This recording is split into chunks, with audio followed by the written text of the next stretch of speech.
Well, hello everyone. The Ontario Gardener here, back with another PlateUp automation tutorial. Now, what is before you is my gold standard, my basic setup for full automation. The only thing that's not 100% full right here is I have to use, for this run, I have to use an ordering terminal. If you have instant ordering in your run, the ordering terminal is not needed, and you can just let the game run as you want, call people as you want, etc., etc. Now, this is playing on the Blarg map, BLARGH. So this is recreatable here. This is using hamburgers. This is using all customer cards.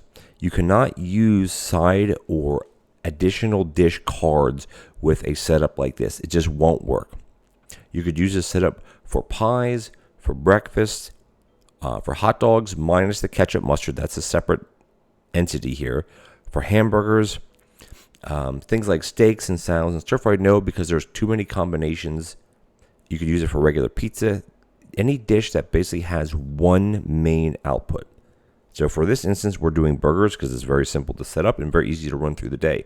Now, the system I have here is follow my mouse here, I have 4 tables, I have 4 soaking sinks. My kind of rule of thumb, unless you have instant ordering, which is individual dining, is slightly different.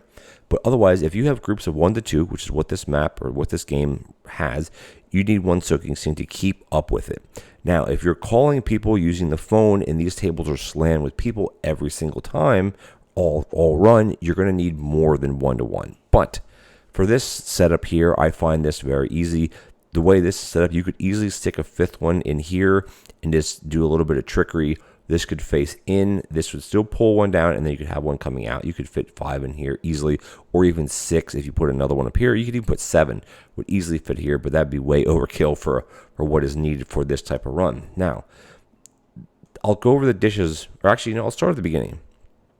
Here you have your burgers being made. You use a smart grabber to pull off the hob. Some people say you don't need to. I say you do.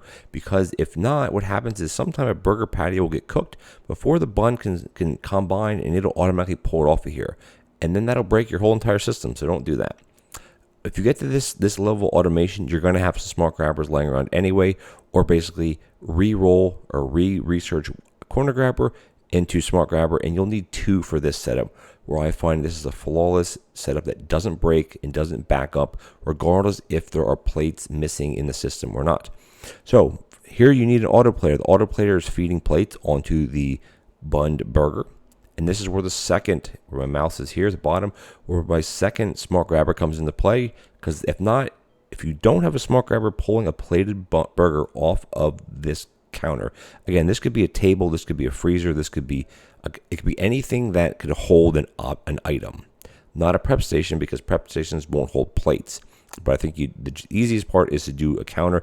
Now, can you do it straight from a conveyor? Yes, but it's not recommended, because smart grabbers will get reset if a grabber pushes something onto them.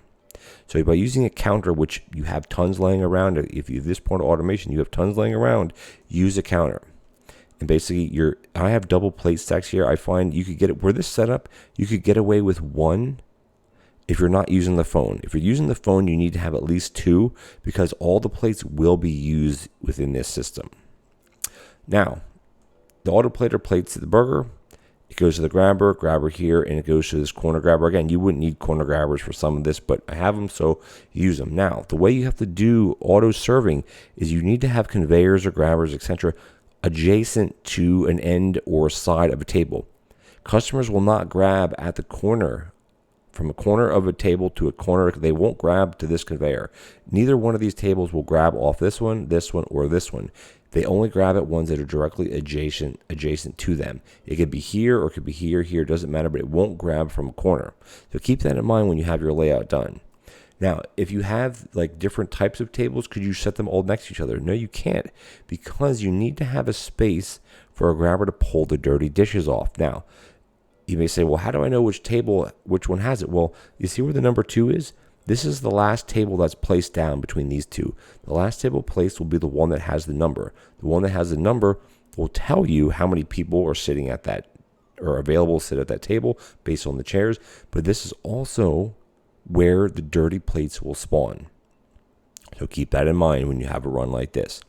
Again, you use regular grabbers here. I wouldn't use smart grabbers along this. The reason why is because if for some reason something gets messed up or gets pushed onto this by accident, a smart grabber will could reset and mess up your run. Now again, will it really happen because you're doing this auto? No. But for my money, I would use regular grabbers for this. I mean, you can use corner ones just in the straight direction.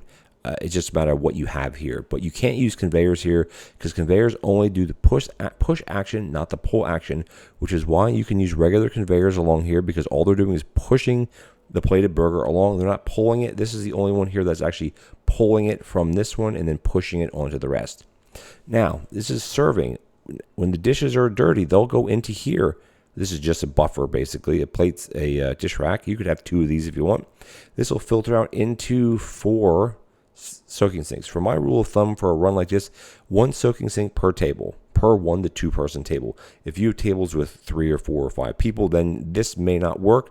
But again, you're going to have fewer customers or fewer tables needed anyway, so it'll still work out. Now, the way this is set up, this is basically in a parallel system. This one will come down, feed into here, come out, in, out, etc. It's not you can't run soaking sinks in a series. You can't have one going into the next, into the next, into the next. It won't work that way.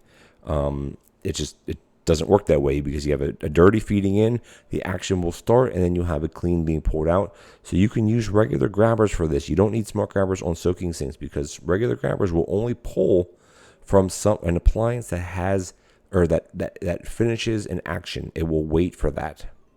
If you want, you could use smart grabbers for all of this, but again, it's a waste of space in my opinion. This all filters back down into the auto plater. Now you could say, well, why don't you filter it into the plate stack? You could very easily do that. Reason why I don't? No reason. Just to me, this looks nicer setting it up like this. You could have all these turned and facing going right into this. This could be this. It doesn't matter how you do it as long as the plates are returning back. Now, the only issue with that is if you do have them returning back into these plate stacks, depending on how you're doing it, these can only hold 8 plates. So if you have a line here being pushed into this one and this one has 8 plates, you're going to have a backup in here, and that may back your system up a little bit more than you want to by having this. These are basically running as extra plates. This won't jam the system because it only will pull a plate from here when this spot here is empty, basically, and when this is empty. Otherwise, these will feed down into it and these will kind of just wait. But eventually, right now, this run is on OT day 3. And there's 40 groups, so that's between 40 and 80 people. You're going to be using all the plates in these plate stacks, and they're just going to keep running in a cycle. So you don't have to worry about that. But again, this is a very block building setup. You could start out with 2 tables and 1 soaking sink. You could start out with just like this little bit of setup right here. You could manually plate the burgers, put them on a belt. Like, this is a very progressive system. You don't have to have a huge setup for this right when you start automating. Automate this, automate this, automate this, automate this, and then just bring it all together depending on where you are here. Now, the 2 things that I want to mention here is if you don't have the affordable buff, which is what affordable deco, which is what we have here, you have to be, which basically means the last tier has the eating time, which is irrelevant, but there's no delivery phase. Delivery phase is when you give one customer a dish, but the other one hasn't gotten one, and you have that other meter that ticks down very, very fast. That would be what I call your delivery phase. If you have the affordable tier 3 buff, there is no delivery phase. So you could serve one and have another one coming down the conveyor, and they're not going to get angry, and their meter will not go down. Now, but again, that's if you have affordable tier 3 buff. If not, then it's irrelevant. You have to keep an eye on how many burgers are rolling down through here before you actually take their order, which is using an ordering terminal. If you have instant ordering, you don't need this at all, which would really be a time saver because basically all you would do is you'd monitor calling in people. You don't have to call people at all for this setup, really. It just makes the game go a little bit faster if you do, or that run or the day go a little bit faster. But without further ado, I'm just going to go into practice mode real quick. And I'm going to show you what this does. Now, I don't think I can call. Oh, can I call in practice mode? I can call one time. So you see the cats coming in. They're going to sit there. They're thinking they're going to order. Now, I'm going to take their order by this. And boom, there you go. They take their order from the belt. And there you go. Now, as you see there's a bit of hesitation for that last plate to be picked up. And that's because Oh, here comes more cats. Good. There are more coming in.